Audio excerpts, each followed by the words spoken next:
глубокую признательность президентам наших стран за то, что проект... Кече президент Садыр Жапаров Таласка иш сапары менен барды. Анда жер үй алтын кенин ишке берип, ачылышын жасады. Бул иш-чарага Орусиянын президенти Владимир Путин телекөпүрө форматында онлайн катышты. Жер үй кеніндегі Талас алтын комбинатын ишке киргизүү азимине салтанаттуу түрдө кош келиңиздер. Өз сөзүндө өлкө башчы жер үй кенин иши токтобой тургандыгын айтып, аркага жол жок экенин белгиледи. Анткени ири инвестициялык долбоор келип, мамлекетке чоң пайда алып келип жатканын билдирди. Бул долбоорду ишке ашыруу республикабыздын, анын ичинде Талас облусунун экономикасынын өсүшүнө оң таасир берет деп ишенебиз. Жер үй алтын кенинде алтын казылып башталгандан кийин жылына Талас облусунун ар айыл өкмөттөрүнө өнүктүрүүгө миллиондогон сомдор которулуп берилип турат. Ал эми миллиарддаган сом мамлекеттик бюджеттин казынасына түшөт. Ооба, алтын каздырбайбыз деп нааразычылык кылгандар да бар.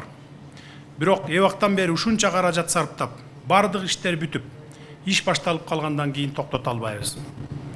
Токтотуп коюунун арты эл аралык сот демде менен бүтөт, аны касиеттүү эл сиздер жакшы билесиздер.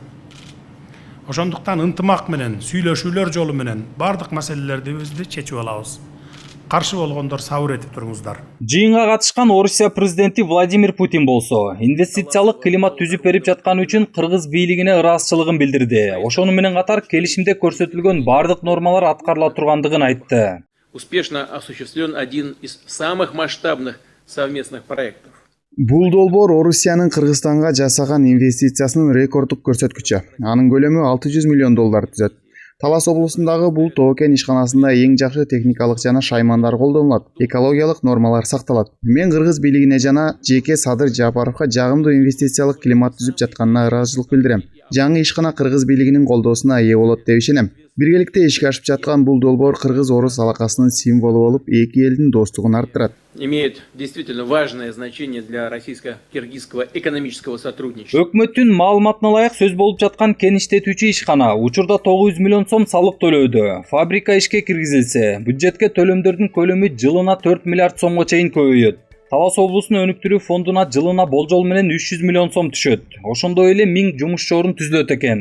Бирок анткени менен жер үй алтын кенинде Кыргызстандын бир дагы пайыздык үлүшү жок. Бул маселе эмнегедир жыйында көтөрүлбөдү дейт адистер. Ал бир маселеси эмне себептен ошол жер үй алтын кенинде мамлекеттин үлүшү болбой алган. Ошол үлүш маселеси кандай алып чечсек болот? Сүйлөшүү жолдорун тапса болобу деп адистер дагы биз ошол маселени көтөрүп келатабыз. Бул маселенин үстүндө сөзсүз түрдө иштеш керек. Мисалы, тилекке каршы Кыргызстандагы ошол мамлекеттик деңгээлдеги чоң кендерде кээ бир кендерде мамлекеттин үлүшү болсо, кээ бир кендерде мамлекеттин үлүшү жок болуп калат да. Ошол маселени сөзсүз түрдө чечиш керек да. Өткөн айда биринчи вице-премьер-министр Артем Новиков Таласка барып, жер үй кени боюнча жыйын өткөргөн. Анда жергиликтүү калк кенди иштетүүгө каршы пикирин билдирип, бир чечимге келишкен. Ал эми жер үй боюнча элдик комиссия ишканадагы бир топ мүчүлүштүктөрдү аныктап чыгышкан. Тактап айтканда экологиялык жактан көйгөйлөр чыккан. Уулузат жаткан калдыктарды жабууда калпсыздарды кетирип, таш аралаш кум төгүп салышкан. Ал эле эмес калдык сактоочу жайдын алды тешик болуп чыккан. На элдик комиссия хвостохранилищанын эч бир кымындайда таш жок деген жерден бысымыла дегенде таш чыкты.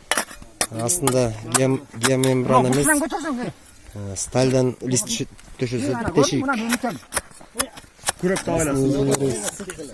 Элдик комиссия эме чечим чыгарбадыкпы? Каталарды көрсөтпөдүкпү? Ошону эми мамлекеттик комиссия менен кайра изилдеп, ошол туура эместер иш болсо жок кылып, оңдоп, анан кийин иш кылыш керек болчу. Элдик комиссия кайсы нерселерди аныктап чыкты, ошону айтып берсеңиз. Ал көп маселе. Чоңдору үлүшү жок деп жазганбыз.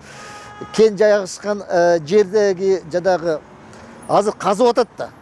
Казып атканда жолдон, карьерден түшкөн суулар, эрип түшкөн суулар бүткөлүп эле чоң сууга кошулуп атат. Видео материалдар бар. Ошону тазалоочу жай куруш керек болчу булар. Бир жылдан бери иштеп атат, биз өткөндө айтканбыз, ошону кургула анан кийин иштеш керек да. Проекти жазылып тур да, проекттин талабын аткаргыла десек, аткарабыз деди эле, ал маселе белгисиз кандай болгон. жанагы калдык сактоочу жайлар боюнча жанагы маселелерди көтөргөнбүз. Алда аткарылган, аткарылбаганы белгисиз. Айтсак, мындан бир жума мурун мурдагы Талас областынын губернатору Айбек Бузурманкулов дагы жер үйкенине байланыштуу кызматтан кеткенин айткан. Кендин айланасындагы мүчүлүштүктөр чиеленишкен маселелер боюнча атайын маалымат жыйын берерин да билдирген. Мынакей кетип жаткан маселем боюнча мына жетигенич айтып кетти. Бул жерде саясий чечим болду, чынын айтканда. Бул жерде мен өзүм жеке көз карашымда ушул менин жер үйдө карманган позицияма көз каранды болду деп ойлойм. Мынакей биз ошол бияка келгенден баштап жер үйдө бир топ мыйзам бузуучуларды экологиялык, зарплата, айлык маанай боюнча миллиарддеген чоң экологиялык мыйзам бузууларын баарын аныктап чыкканбыз. Анын баары учуру келет.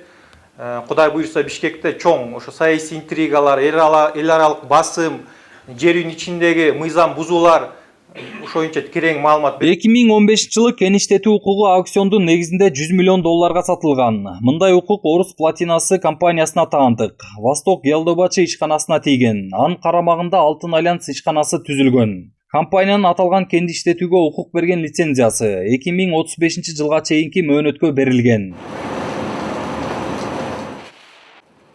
Таластагы жер үй алтын кени 1969 жылы чалгындалган. Көлөмү боюнча Кыргызстанда Кумтөрдөн кийинки экинчи орунда турат. Геологиялык баштапкы иликтөөлөргө ылайык. Кенде 84 тонна алтын, 25 тоннадан ашуун күмүштүн запасы бар. Жодар Бузумов, Нурбек Жеңишбек уулу, Нур Ньюс, Бишкек.